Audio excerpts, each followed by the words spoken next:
Bapak, alhamdulillah kita berjumpa kembali di mimbar Kultum Ba'da Zuhur, melanjutkan pertemuan kita di pertemuan-pertemuan sebelumnya. Saya mau langsung masuk ke bab wudu, Bapak-bapak, tapi saya nggak bisa skip bagian yang istinja, yang bagian al-istitobah. Kenapa? Karena kalau istinjanya kita belum benar, wudunya bisa nggak sah, wudunya nggak sah, sholatnya bisa nggak sah. Jadi saya hari ini bahas bab istinja dulu ya Bapak. Ini yang saya skip ini najis-najis yang dimaafkan, sucinya wadah tempat air. Nah ini bisa nanti kita kembali. Apa itu istinja dan adab-adabnya? Istinja itu diambil dari kata thayyib, makanya sering ada yang nyebut al-istitobah dari kata thayyib, yaitu membersihkan artinya. Yaitu membersihkan apa? Kemaluannya dari bekas kotoran. Jadi ada istilah istitobah, istinja, istijmar, itu istilah yang sama. Membersihkan apa saja yang keluar dari kemaluan depan dan belakang, ya. Dan itu wajib, ya. Berdasarkan hadis yang diriwayatkan Abu Hurairah, dia wajib beristinja dengan 3 batu. Rasulullah bersabda, diriwayatkan oleh Abu Dawud dan Ibnu Majah. Apabila tidak dilakukan, sholatnya tidak sah, sama seperti najis-najis lainnya. Ya. Kemarin kita sudah bahas mughallazoh, muhaffafah dan mutawassithah. Untuk kotoran ini termasuk hadis yang mutawassithah yang harus dibersihkan. Kencing orang dewasa termasuk di dalamnya ya. Nah,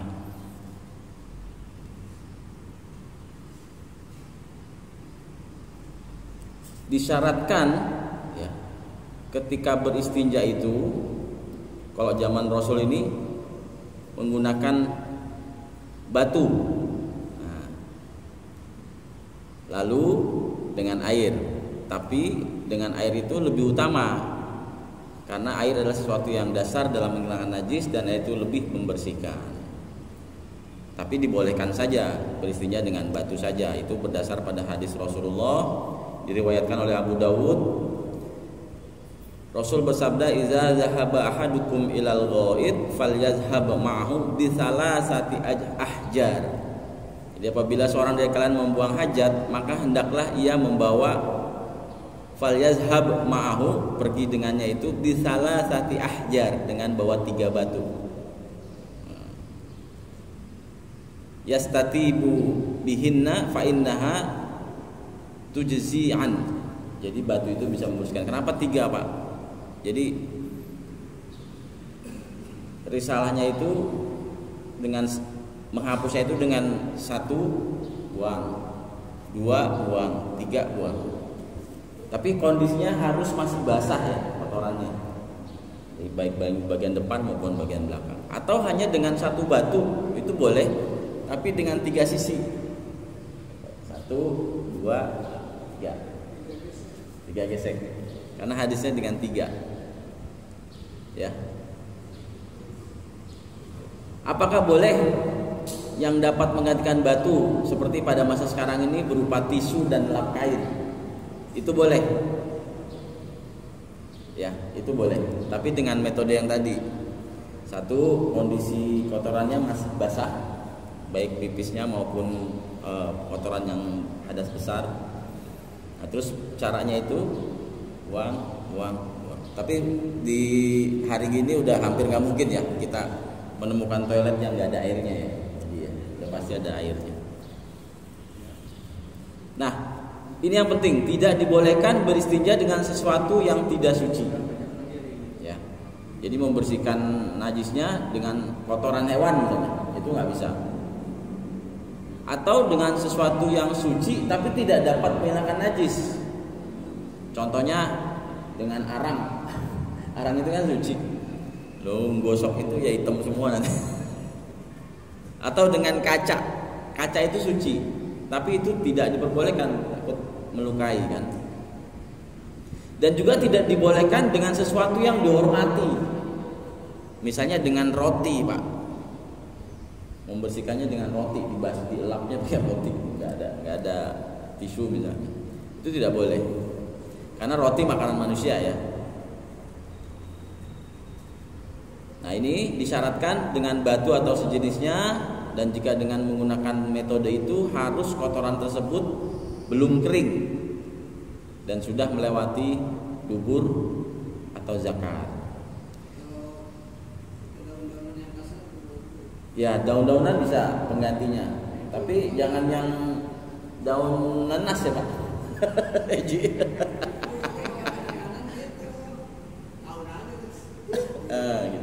Nah, tapi ini ada adabnya ya. Nanti kita bahas. Kalau kencingnya, buang pipisnya ini di tempat terbuka, itu ada hukumnya. Ya, dimakruhkan. Nanti kita masuk ke situ. Jadi kalau di bawah pohon tempat rindang memang pakai daun gitu kan. Tapi hukum buang kecilnya di tempat terbuka ada lagi ya, itu. Disunahkan ganjil. Ya. Ya. Tapi jangan kurang dari 3. Satunya nggak dihitung. Nah, di sini ada hadisnya nih. Ya. Wajib diusapkan berjumlah apabila hal itu tidak membersihkan, wajib diusapkan kembali. Ya. Jadi kalau dengan 3 tadi belum bersih, wajib diusap lagi, Bapak-bapak. Tapi disunahkan. Nah, disunahkan usapannya itu berjumlah ganjil. 5 atau 7 kali. Misalnya 3 belum bersih, tambah lagi 2 lagi, jadi 5. Satunya jangan, satu gimana mau bersih satu, serut gitu. Apalagi yang hadas besar. Ya, 3, 5, 7. Iya. Nah, ini ada hadis berdasarkan hadis Rasulullah, la yastanji ahadukum biduni salasati ahjar. Janganlah kalian beristinja kurang dari 3 batu. Itu hadisnya ada, diriwayatkan oleh Salman radhiyallahu anhu. Hadis riwayat Muslim, sahih. Ada lagi dikuatkan oleh hadis yang diriwayatkan oleh Abu Hurairah. Rasulullah bersabda, "Wa man istajmar falyutir." Barang siapa yang beristinja hendaklah dengan ganjil, yutir. Asal kata dari witir. Nah, sekarang kita baru masuk nih ke adab-adab ketika beristinja. Ini penting. Nomor 1, ketika hendak masuk toilet disunahkan untuk tidak membawa apapun yang mengandung lafaz Allah. Al-Quran, buku, kertas, gitu ya. Di sini tercantum uang, mungkin uang Arab ada lafaz Allahnya ya. Yang kedua, ketika hendak masuk toilet, sebentar, ada lagi. Disunahkan pula, masih nomor 1, mendahulukan kaki kiri untuk masuk dan kaki kanan untuk keluar. Sebaliknya kalau untuk ke masjid, kaki kanan untuk masuk, kaki kiri untuk keluar. Jadi ini ini untuk masuk masjid hanya dikatakan dimulai dengan kanan dan perbuatan sebaliknya dimulai dengan kiri. Jadi lawan kata saja, lawan perbuatan. Di sini dikatakan bahwa kaki kiri itu untuk hal-hal yang kotor, sedangkan kaki kanan untuk hal-hal yang baik. Ya, ini kita udah pahami. Yang nomor 2, ketika masuk toilet disunahkan membaca doa. Itu berdasarkan hadis. Ya, doanya kita sama-sama tahu, Bismillahi Allahumma inni a'udzubika minal khubusi wal khaba'is. Dengan nama Allah, sesungguhnya hamba berlindung kepadamu dari setan laki-laki dan setan perempuan. Ya. Berdasarkan hadis dari Anas radhiyallahu anhu. Dan ketika keluar membaca ghufranaka alhamdulillahillazi azhaba 'anil 'adza wa 'afani. Jadi ada tambahan ghufranaka, ini gabungan dari dua hadis. Jadi hadis pertama dari Abu Dzar radhiyallahu an, bahwasanya Nabi sallallahu alaihi wasallam apabila keluar dari toilet membaca alhamdulillahillazi azhaba 'anil 'adza wa 'afani. Itu 1. Kemudian diriwayatkan lagi oleh Aisyah radhiyallahu anha, beliau berkata Rasulullah tidak keluar dari toilet kecuali membaca ghufranaka, hamba memohon ampun kepadamu ya Allah. Jadi digabung, ghufranaka alhamdulillahillazi azhaba 'anil 'adza wa 'afani. Itu nomor 2. Nomor 3. Nah ini sering salah kaprah nih orang. Diharamkan menghadap dan membelakangi kiblat ketika buang hajat apabila dilakukan di tanah lapang atau di sebuah tempat yang tidak ada dindingnya. Jadi bukan dalam toilet. Nah ini orang salah kaprah nih. Salah kaprahnya gimana? Dia tahu nih, loh ini nggak ada toilet nih. Salah pasang nih tukang dulu nih, gitu kan. Misalnya di rumah atau di tempat umum gitu loh. Itu kan dudukan toilet itu udah disetting Pak. Lubangnya di mana gitu ya, kakinya di mana. Terus karena ini menghadap atau membelakangi kiblat, wah nih saya harus ngadep utara atau selatan, dia muter gitu. Kan jadi kalibrasinya berubah tuh, lubangnya nggak jatuh ke lubang gitu kan. Jadi berceceran kemana-mana. Nah ini ya yang seorang sering salah kaprah. Ini disyariatkan kalau di tempat lapang atau tempat terbuka. Ya, zaman dulu lapangan itu. Atau di helikopter gantung itu loh. Iya. Oke, ini dipahami ya. Ini berdasarkan dari hadis yang diriwayatkan oleh Imam Asy-Syafi'i wa Muslim. Idza zahaba ahadukum ilal ghaid, apabila seorang dari kalian membuang hajat, fala tastaqbilul qiblah, jangan menghadap kiblat, wala tastadbiruha atau membelakanginya, biwaili wala ghaid, ketika buang air besar maupun buang air kecil. Sekali lagi dibolehkan apabila bukan di tanah lapang. Ya, jadi kalau di toilet ya sudah, toiletnya ada settingannya ngadep kiblat atau membelakangi kiblat, jangan muter-muter gitu, nanti malah nggak masuk radarnya, nanti nggak masuk targetnya.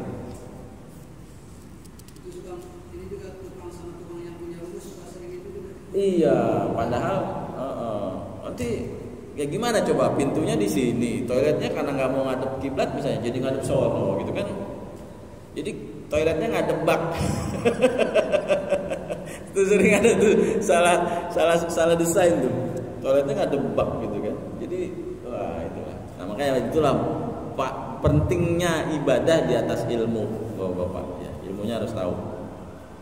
Oke, menghadap dan membelakangi kiblat tidak dimakruhkan ketika beristinja. Ya, kalau istinja nggak apa-apa. Berjima atau kentut. Ya, karena larangan menghadap dan membelakangi kiblat hanya ketika buang air besar dan buang air kecil. Nah, ini ada lagi. Dimakruhkan kencing sambil berdiri tanpa ada uzur. Ya, kalau misalnya dengkulnya nggak bisa nekuk, bolehlah berdiri. Ya, ini makruh saja hukumnya.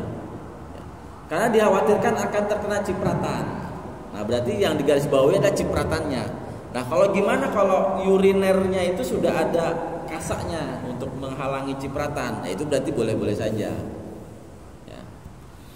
Oke, sekarang nomor 4. Dimakruhkan kencing di air yang menggenang.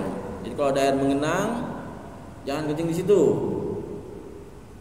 Sama halnya juga, apalagi buang air besar, itu lebih dilarang lagi.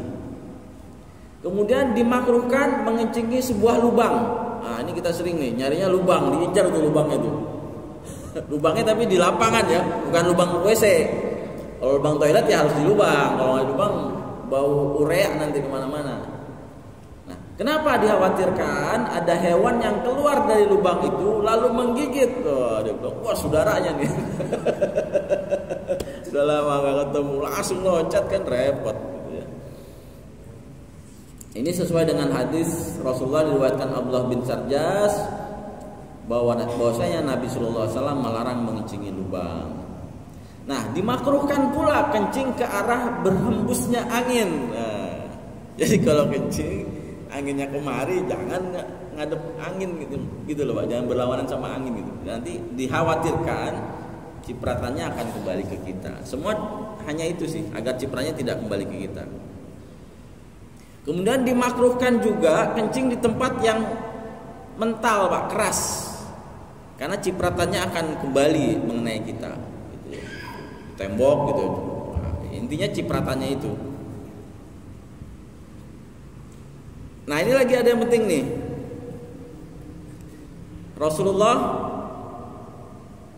bersabda, diriwayatkan oleh hadis riwayat Muslim, "Taqul la'anani." Qalu, "Wa man la'anani ya Rasulullah?" Qal, "Allazi yatakhalla fi tariq an-nas aw fi zillihim." Takutlah kalian akan dua hal yang dilaknat, kata Rasul. Para sahabat bertanya, apakah dua hal yang laknat itu wahai Rasulullah? Rasulullah menjawab, yaitu buang hajat di jalan dan di tempat berteduh. Ya, nah ini, kalau buang hajat di jalan janganlah, nanti diserempet mobil ya. Nah di tempat teduh ini, nah jangan sampai kita pipis itu. Pernah kejadian ya, mau masuk tol, supir kita itu minggir dulu, Pak, karena takutnya di tol nggak dapat rest area. Mau kemana, Pak supir? Saya kebelet, Pak, pipis dulu. Kita omelin. Kita omelin. Jangan dibawa pohon. Udah tahan. Kita suruh tahan sampai dapat rest area. Untung nggak lama. Diharamkan. Nah, ini diharamkan nih. Buang hajat di pemakaman. Jangan ya, Pak ya. Iya, nanti ada yang nyolek.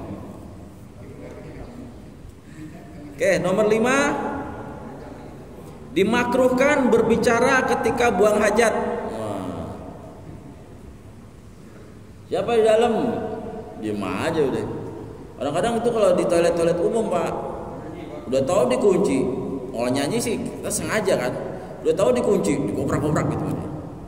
Masih juga dikobrak-kobrak. Akhirnya kita ngomong kan, ada orang gitu. Udah tahu dikunci ya pasti ada orang kan. Nah, akhirnya kita bicara, kenalah makruh. Dan tidak boleh menjawab salam. Ya, jadi gugur jawab salam itu kalau dalam toilet. Jawab salam kan wajib. Tapi kalau dari toilet itu udah gugur, wajibnya nggak wajib. Assalamualaikum, waalaikumsalam, dari dalam nggak bisa itu. Itu ada hadisnya. Ya. Nanti ketemu nih. Oh ini hadisnya diriwayatkan oleh hadis sahih oleh Ahmad dan Abu Dawud. Ya. Rasul bersabda, "Inni karihtu an azkurallah ta'ala illa ala tuhur," kata Rasul. Aku tidak ingin menyebut nama Allah illa ala tuhrin, ya, kecuali dalam kondisi suci. Jadi kejadian nih, beliau sedang buang hajat, ada yang memberi salam kepada Rasul. Rasul tidak menjawab. Nah, kemudian dilarang juga mengucapkan alhamdulillah ketika bersin kalau di dalam toilet. lagi pup misalnya, bersin alhamdulillah gitu ya. Atau udah berhari-hari nggak buang hajat, keluar gitu ya, alhamdulillah. Nah, ini tidak boleh. Juga tidak boleh mengucapkan apa yang diucapkan orang yang sedang azan apabila dia mendengarnya. Nah, ini sini nih. Allahu Akbar, Allahu Akbar, Allahu Akbar. Sambil buang hajat.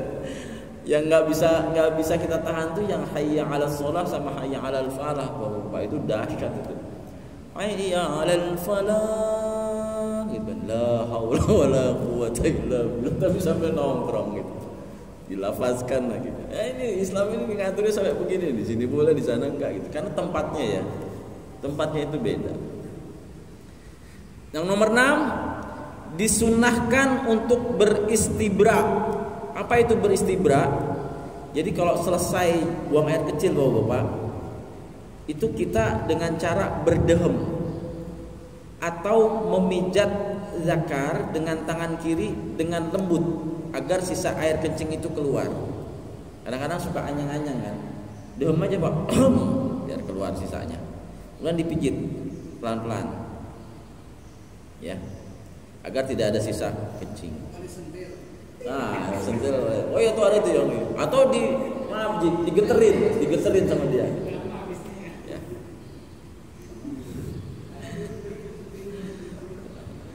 Bahaya itu. Itu kembalikan ke masing-masing ya. Kalian yang bapak lah yang tahu masing-masing onderdilnya lah gimana bagusnya. Nah kemudian jangan berlama-lama berada di tempat buang hajat. Gitu ya. Jangan lama-lama. Ke HP dia baca detik.com. Habis itu nge-share lafaz-lafaz Allah gitu ya di grup DKM. Mulai nge-share-nya di toilet. Hati-hati nih. Yang terakhir nomor 7. Disunahkan beristinja dengan tangan kiri. Disunahkan ya dengan tangan kiri. Dimakruhkan beristinja dengan tangan kanan. Kecuali menyentuhnya dalam kondisi darurat. Ini ada hadisnya diriwayatkan oleh hadis riwayat Al-Bukhari wa Muslim. Idza bala ahadukum fala ya'khuzanna zakarahu biyamini wala yastanji biyamini. Artinya apabila salah seorang dari kalian buang air kecil, janganlah memegang kemaluannya dengan tangan kanan dan janganlah beristinja dengan tangan kanan. Dikuatkan oleh hadis riwayat Salman Al-Farisi radhiyallahu an, beliau berkata Rasulullah SAW melarang kami beristinja dengan tangan kanan. Oke, jelas ini. Disunahkan yang terakhir lagi, disunahkan untuk tidak melihat kemaluannya. Nah itu gimana tuh? Disunahkan ya. Dan juga tidak pula memainkan kemaluannya dengan kanan dan tidak menoleh ke kanan dan ke kiri. Ini sampai diatur sedetail bab. Selesai kita sudah bab istinja, saya pepatkan ya. Habis ini kita langsung masuk bab wudu. Ada bersiwak dan sunnah-sunnah yang fitrah, ini saya lewatkan saja. Kita bisa kembali nanti. Habis itu kita langsung masuk definisi wudu. Ya, demikian bapak-bapak, agak lama nih nggak apa-apa, biar padat, cepet, jadi nggak terbagi dari beberapa sesi. Semoga bermanfaat. Terima kasih. Billahi taufiq wal hidayah. Wassalamualaikum warahmatullahi wabarakatuh.